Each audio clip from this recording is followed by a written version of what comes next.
Halo semuanya, di sini saya akan menjelaskan tentang regresi linier berganda dengan menggunakan metode SPSS.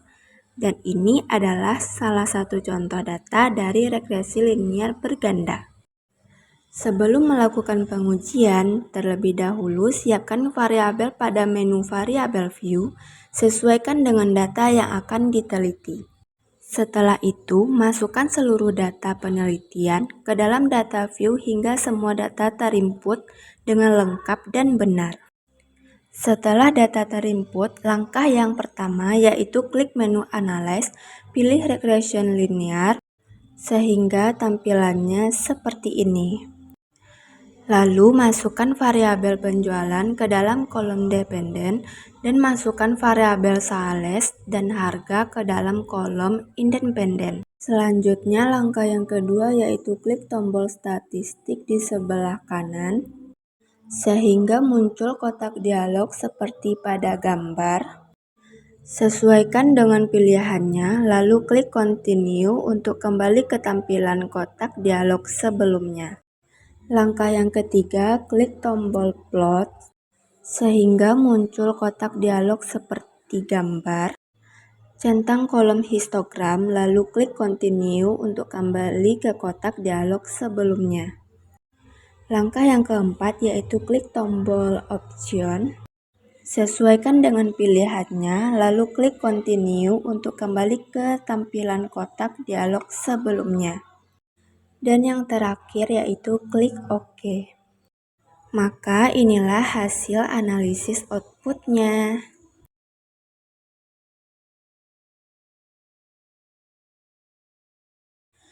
Nah, dari hasil outputnya inilah kita dapat menjawab beberapa pertanyaan, yang mana pertanyaan pertama yaitu jelaskan statistika deskriptif rata-rata dan standar deviasi dari variabel penjualan, sales, dan harga.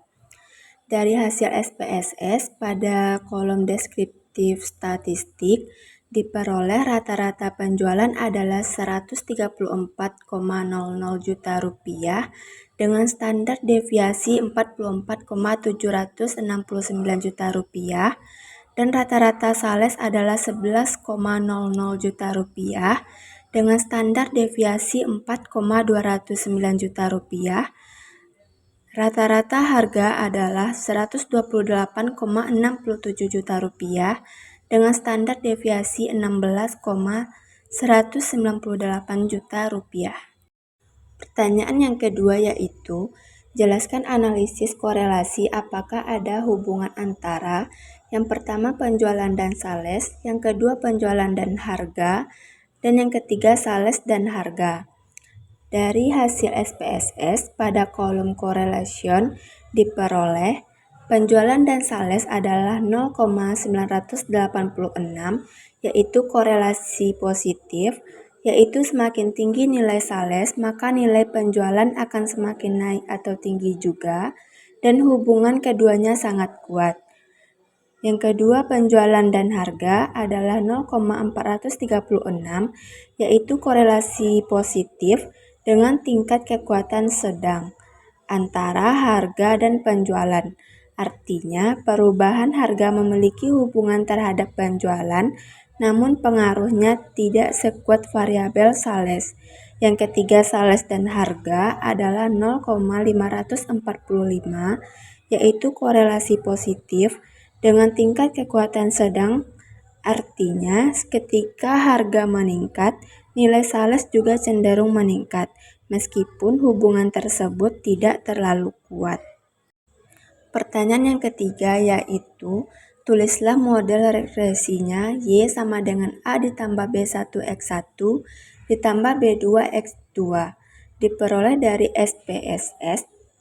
Pada kolom koefisien, nilai A sama dengan 60,444 dan nilai B1 sama dengan 11,313, B2 sama dengan min 0,396. Jadi diperoleh model regresinya Y sama dengan 60,444 ditambah 11,313 X1 dikurang 0,396 X2. Pertanyaan yang keempat yaitu, prediksilah penjualan yang diperoleh jika sales 10 juta rupiah dan harga 130 juta rupiah. Y sama dengan 60,444 ditambah 11,313 X1 dikurang 0,396 X2. Diketahui X1 sama dengan 10 dan X2 sama dengan 130. Y sama dengan 60,444 ditambah 11,313 X1 dikurang 0,396 X2. Y sama dengan 60,444 ditambah 11,313 dikali 10 dikurang 0,396 dikali 130. Y sama dengan 60,444 ditambah 113,13 dikurang 51,48. Sehingga Y sama dengan 122,094. Jadi saat biaya sales 10 juta rupiah dan harga 130 juta rupiah, maka penjualannya sebesar 122,094 juta rupiah. Dan pertanyaan yang kelima yaitu jelaskan interpretasi R2 atau koefisien determinasi dari hasil SPSS pada kolom model Sumari yaitu di R², diperoleh nilai koefisien determinasi sama dengan 0,986, artinya sebesar 98,6%. Income dipengaruhi oleh sales dan harga, dan sisanya 1,4% dipengaruhi oleh variabel lain.